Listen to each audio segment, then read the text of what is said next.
I'm Tony. I'm Rachel. We're back with some more Grim Dawn. As always, you can see the other parts of you. Look in the description below. We gotta do some quest turn-ins. Let's do it.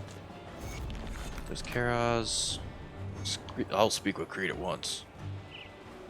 Kind of said that a little messed up there. Sounded very gruff there for a moment. Well, I tried to sound gruff, but I kind of stuttered my words a little bit. Yeah, I'll speak Creed once. I know that feeling. I don't remember that scene inside of the movies. No. Where the hero's like, A weird amulet. I got a sash. It's fabulous. Is it fabulous? No, it's not actually. No. Sad. So we have some upgrades since the last time that we played. We're working on those this morning. You have some upgrades. I have some upgrades. You have a new Nope. thing on your body piece. You got a Seal of the Void or whatever? It's on my weapon. Your weapon, that's right. Yeah, after I screwed up. Yeah. Something else. Misreading text. And then, yeah, you got a few upgrades. I did get a few upgrades.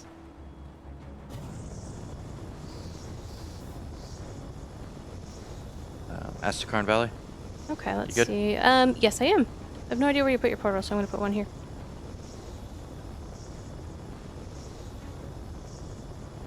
Loading in. Should be good that way. Yeah, we already went down through there. Okay. Northward. Bloop. It's time for some bloops. Fire bloops. Oh, why am I firing so quick?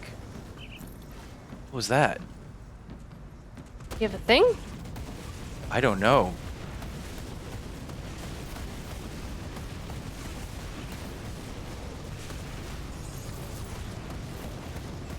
Ooh, ow. Yeah, there's That something that hurts. hurts in there. Yeah, there's some aether fire. There for a second, I was going like 5 times speed. Oh, that's interesting. Wonder what happened. I don't know. I am shooting faster right now. Is that void thing that good?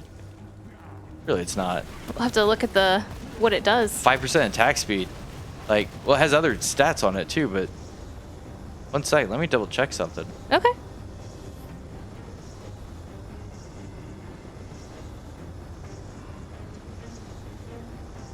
I don't see anything that increases it that much, and... There's 4% Yeah. attack speed there, but, Burning Void, granted item... Granted by item... I'm not using that skill. Doesn't have any additional attack speed on it. Huh. No, that was like real fast there for a second. Interesting.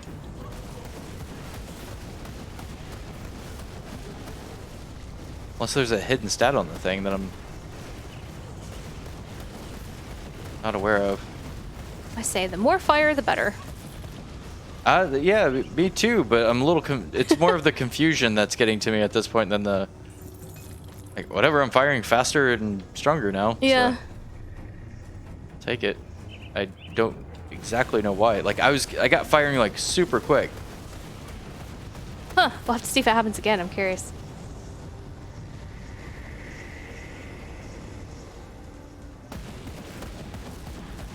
Oh, we were done with the Yetis. Apparently we're not done with the Yetis. We're done with the Frozine Yetis. Frozine? Frozine? Frozine. You remember that movie Frozine? I do remember that movie. I had a Ulsta. It's like the knockoff brand. Yeah. it's Frozine. the toys that smell a little weird. Yeah. It's like, is that what lead smells like? Yeah. Ooh. Not good.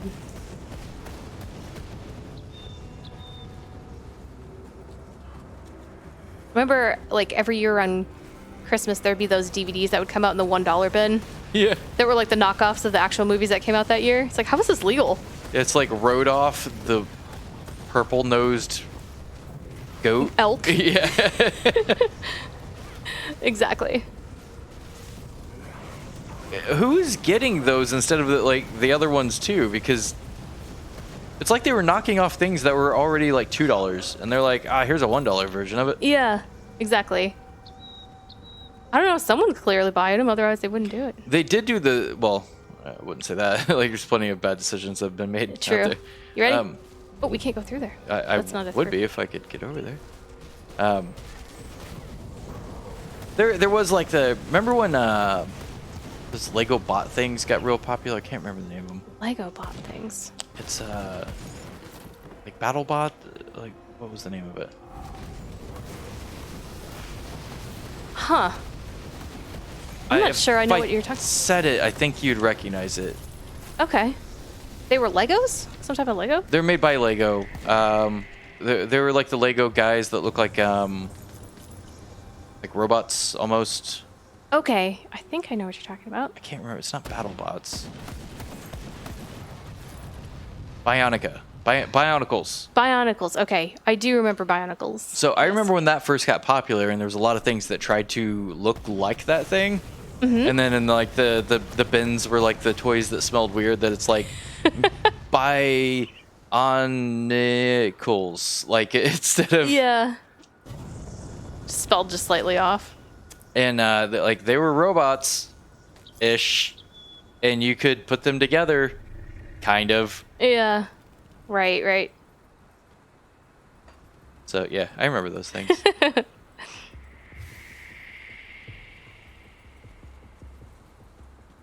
I feel like there's less of that now, and I don't know if that's. Are we just not out to see? Like, I don't know. Well, like, we have a daughter. We do. So we do see toys and stuff. I see less of that sort of. But like going to get toys is different now. It is. It's very different than when we were younger. Yeah. It's back in my day, all we got was a stick and a wheel. We learned how to make 67 games out of it. That's right. No, really, I only had a stick and a wheel. No. That would have been fun. Stick and a wheel. That would have been fun. I didn't even get a stick and a wheel. All I got was a stick. That's right. You got a wheel? What? I remember every year for Christmas, they all knew I loved art, which I do.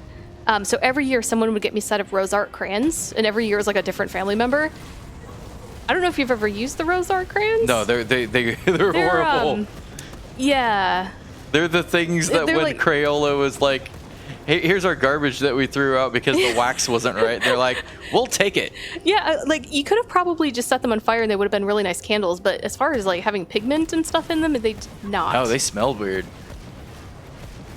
I can't say I remember the smell of the crayons. However, I do remember getting them every year. And I was always grateful for them because, hey, crayons. But at the same time, it's like... But at the same time... Most of the time, it was like, there's no color in this crayon. At least got Crayola. Like, that's still... Like, the dollar box of Crayola wasn't pushing too much, was it? Yeah. Yeah, maybe not. So I remember when I got old enough, I got myself a set of Prismacolor colored pencils. I remember it was like 10 of them. And it was so expensive, but I was like, these are amazing. These are the best things ever. I remember when I got older, I just burned a piece of wood and used the charcoal off the end of it. Hey, it's not a bad idea. Okay. I'll remember that for your next birthday. Some handmade charcoals. Make some art. Yeah. It's a little messy. I never liked charcoals for that exact reason. Oh, I never liked charcoals for a lot of reasons. I don't know how after you make charcoal art, you don't make it a mess. Like exactly. And it's not. I don't mean like the mess that you make. Yes, there's the mess you make, but you could do that with like a lot of paints and stuff as well. Mm-hmm. But I'm talking about like how do you not make the art itself a mess? Yeah, smear it and stuff. Yeah. Mm-hmm. Yeah. You lose like half your art just by trying to move the thing from one table to another. That is very true. I always liked working in ink because once it sets, you're good. It's fine. I just didn't like working. Like I liked a few different mediums, but I mostly was like line art stuff, like heavy shading line art sort of thing. When more different now. More of my stuff is digital now. But, Yeah.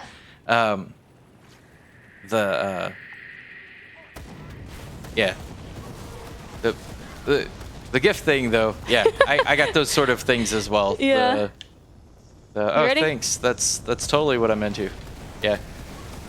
Undead tree giants. Yeah. You into undead tree giants? Did you get those for Christmas Yeah. too? Hell, that would have been better in some like I'm stuck in a bad place. Get me back. There we go. I wasn't getting hurt or anything like that. I was just stuck in a bad place. It's not good.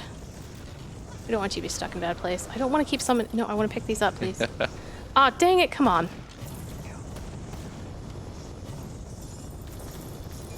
I summoned fire secrets. vents.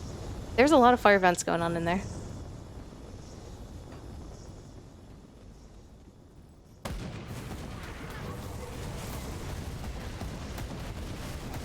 I had an uncle that would get me model cars every single year.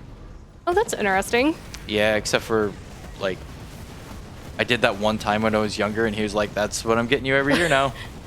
Did he really like model cars or something, or? Not really. He just No? had no idea who I was. Oh. It was like, I saw that you did a model car once when you were like 11, so I think every year Yeah. it's model car. And I was like, thanks. Uh-huh. I'll put that in the stack with the other ones. There was, not to be, like, I sound hugely unappreciative, but it's one of the things I would almost prefer people not get me gifts. Yeah, then get something that's totally inappropriate sort of thing. There's a theory behind this that I find extremely interesting. It's better to not get somebody something than it is to get someone of something of low value. So it has to, or not get something. It's offer somebody. So if they're gonna have something and say you want to buy it, or that like they're doing a service for you and you're gonna something along those lines. Okay. It's better to offer nothing in appreciation than it is to offer something that is almost insulting. Huh. That makes sense. I mean, if you think about it. Okay, that little spot was the only reason why I came back here. That was a total waste. Nope. So we explored the whole map. It is the idea that like you don't want to insult the person. Mm-hmm. It'd be better to show like genuine good gratitude than it would be to go, well, here's a few dollars. And Right. It's like I don't need $3. That's true. It's like the few dollars is almost like an one of the theories behind this is the money is almost an escape for gratitude. Oh, so that if you give something, then you don't have to be grateful for it? Oh, 1 second, there's a... Well, not only that, you can be like, I paid for it. Oh, okay, I see. So this wasn't just you doing a favor, or I have to show the gratitude of you doing a favor. I paid for it. Oh, yeah. Okay. Interesting. There's some interesting psychology there. Which Makes sense. I think this is very different than like someone that you help and they just don't have anything, and then they're like offering to like I don't know what I could give you. Here's like a something. Like I think Yeah. that's different. That it's like the people that try to get you. It's like it's hard to describe like the case. It's not like they're trying to use you, but it's like I can't describe the exact words that would say it, but it is the feeling that someone is giving you something and it feels almost contractual when you're trying to help them. Right. It's like the one of the big ones is like if someone's going to help you move. Yeah, you have to give them something or do something with them, for them. Well, it's don't try to play up the idea that you're going to give them something. To help, like, show the appreciation for them helping move, and like the appreciation can be shown in like, hey, I'll get pizzas for us all, and I'll make like a nice, and like it's like showing the genuine appreciation versus the here's a few bucks, thanks, Yeah. sort of thing. So I guess it comes down to really like, I guess the study more proves, the studies I've seen from this is that genuine appreciation is more considered higher than money and things along those lines. That makes sense because even if you think about what you would want for you, or the people around you, that's what you'd want for them. Something with genuine consideration. Yeah. So it makes sense. There's the thing that we both listened to recently, that poll of teachers. Mm-hmm. The whole thing. I don't know the full bits of facts and stuff behind this, so this was in another interview with somebody. So, but I find it interesting. I've seen things along the lines of that teachers would prefer to have a better supportive administration than they would a more pay. Mm-hmm. Sure. I saw well, like, so one of the people if you guys don't know, anybody listen to this, Adam Grant is a guy that works for he's a university professor that does studying on organizational psychology, which is basically stuff about work, and he runs a podcast called Work Life. Highly suggest it if you don't know it. But one of the things that he's studied a lot is like what motivates people to work, what's the whole thing. It's an entire area that I'm hugely interested in. I do a lot of reading and studying it on. But the point behind me saying that is I've seen a lot of things with him too. Like he'll get contracted into places and get suggestions like, how do we improve the work environment? How do we do things like that? And he's like, I almost never bring the idea of paying people more, because it's not normally the thing that keeps more people or that drives more people, is just by like going, here's more money. Right. Like, yeah, your team is crap, your manager's rude, like nothing is good, but here's some more money. It's like nobody wants that. There's a line from him to where like he got contracted into being one of those sort of roles, and he came in with like a list of things, and I guess one of the guys was like, what if we just paid him more? He's like, he angrily like snapped at them, because it was like, don't you think I would have put that on the list if that was a decent idea? Right. It's like, there's a reason why I didn't. Like, it's the same, like, looping this back to the whole like gift thing. It's like the thing, if the thought is what matters, then there should be some thought to it. Exactly. Back the other way. Which honestly, like, there is, like, you work for many reasons. A lot of people work for many reasons. It depends on like kind of what's going on, and like once you get past the minimal requirements, it's about a lot more about life and stuff like that, and interactions along those levels. Mm-hmm. So when you're in a place like, once you meet your minimum requirements, the things that you need isn't just more things for your minimum requirements. Right. It's got to be an improved quality of life sort of thing. So that's basically what you're shooting for. And if you're spending 8 hours a day in some miserable situation, you're not improving your quality of life. Exactly. Or sometimes like way more than that. So like that makes so much sense to me. Like the whole thing. We good? Yeah. Okay. I'm rambling on while we go through this dungeon. No, that's totally fine. We're back up top. Okay, we finished. Yay. Done. I think it's important for people to know that, because, I mean, a lot of us are in situations where we do want to be happy and we do want to be considered. I think everybody wants to be considered.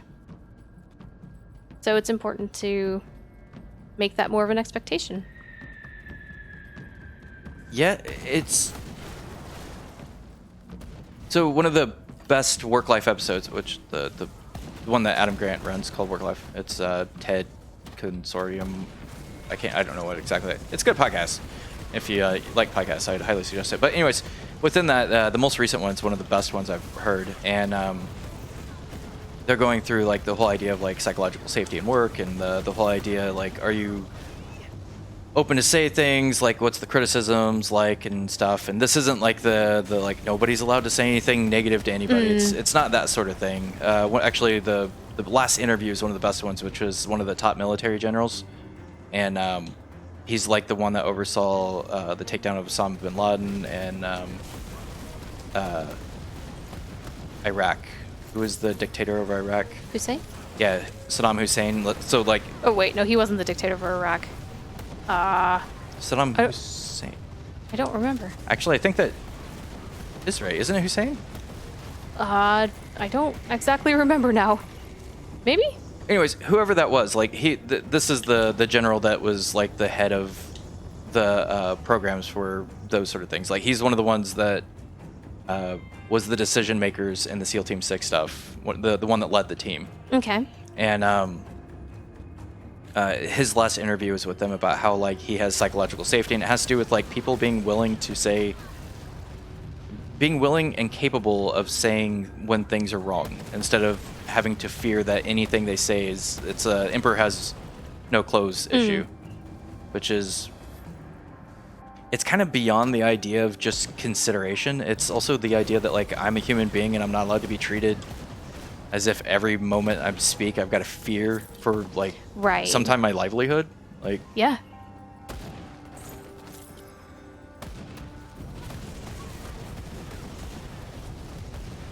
So it's I think there's more to it than just the kind of like base consideration stuff. Yeah, there's definitely more, and the more that we hear about that, I think that's good.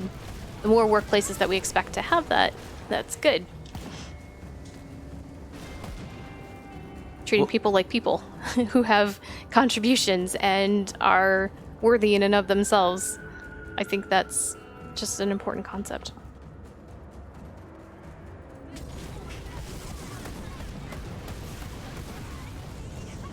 Sorry, looking at something. Yeah, it's like people are still people. Like doesn't That's matter. right. It doesn't matter if you're the really whatever. Like Yeah. whatever. The junior, was it the junior vice president of late night programming at CBS? It's senior actually. But if there's not a junior, That was one of the funniest lines. probably one of the funniest. James Corden. That was funny. Yeah, it was James Corden. Yeah, that's a funny late night show that we like watching. All right, my goodness, this fort is something else. It is quite iconic. It is quite iconic. Hey, there's a food ration on the ground. Shouldn't eat it. I just did. Oh, It's gone now. You're gonna turn into a werewolf in 7 days. Ah, cool. Awesome. Okay. I'm gonna stick. Where's the downsides? I don't understand. To werewolf? Yeah. Have you ever seen any movie with a werewolf? I have. How do we... They all seem to really enjoy it, right? Well, yeah. I'm making them all burn. They're You okay. are... We need to be down there, though. Yeah. There's some iron bits. We'll get down there in a second.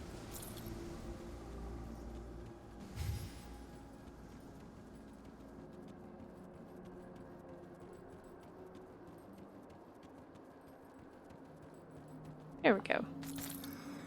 Thanks for setting everybody on fire. That was extremely helpful. I do what I can. I make the fires. You do make the Luke. fires. We are fast and my guys are slow. They're just like hanging out way back there. I feel like we're going faster than even normal. I feel the same way as well. That's the guy. Yeah. I could save you. No, it's all right. I'm dead. No, more like, for- we're literally, we can port you back. Yeah, dude. Like I have the capability to port you. Just leave me here. Every time we go by. Every time.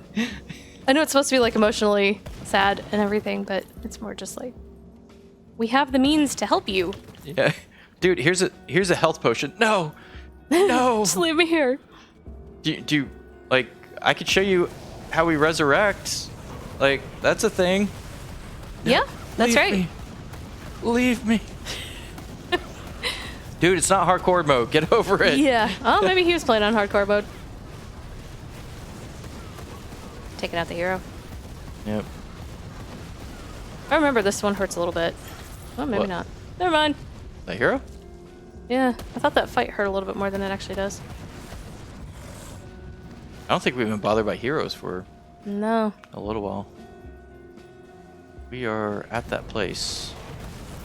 Hey, It's iconic. with a K. It was like a 90s thing, wasn't it? It was It was very much a 90s thing. Spell every C thing with a K. Yep. Because it looks cooler with a K.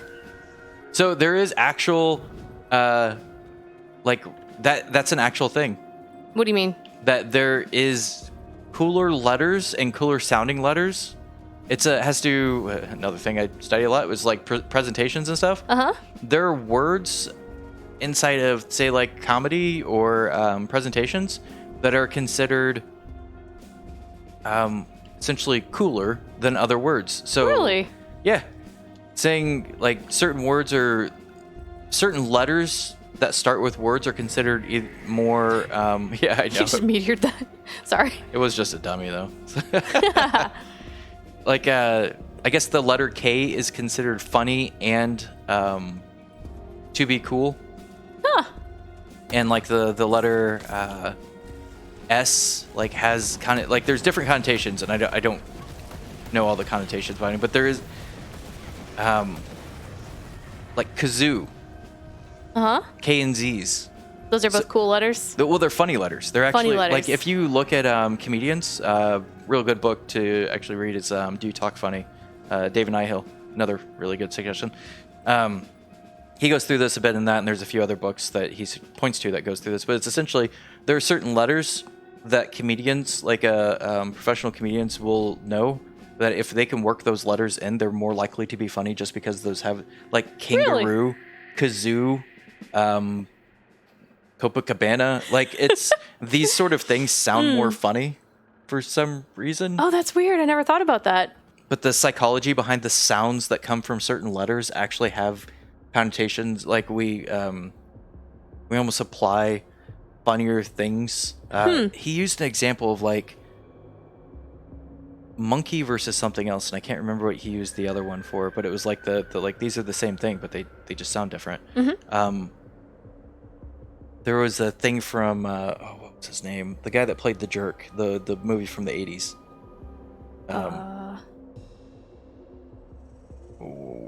Steve Martin? Yeah, Steve Martin. There was a study from Steve Martin that he posted that said it was a title of something like underwear. Underpants is 10 times funnier than underwear. Or something like that, and it was like a study from Steve Martin talking about like how certain words are funnier than other words just because of the letters in them. And underpants is considered to be more funny than underwear. Oh, for example. That's interesting. So, I've never thought about that. All right, here we'll do that at the beginning of the next one. That sounds good. We'll see everybody again next time. Yeah, take care. Bye. Bye.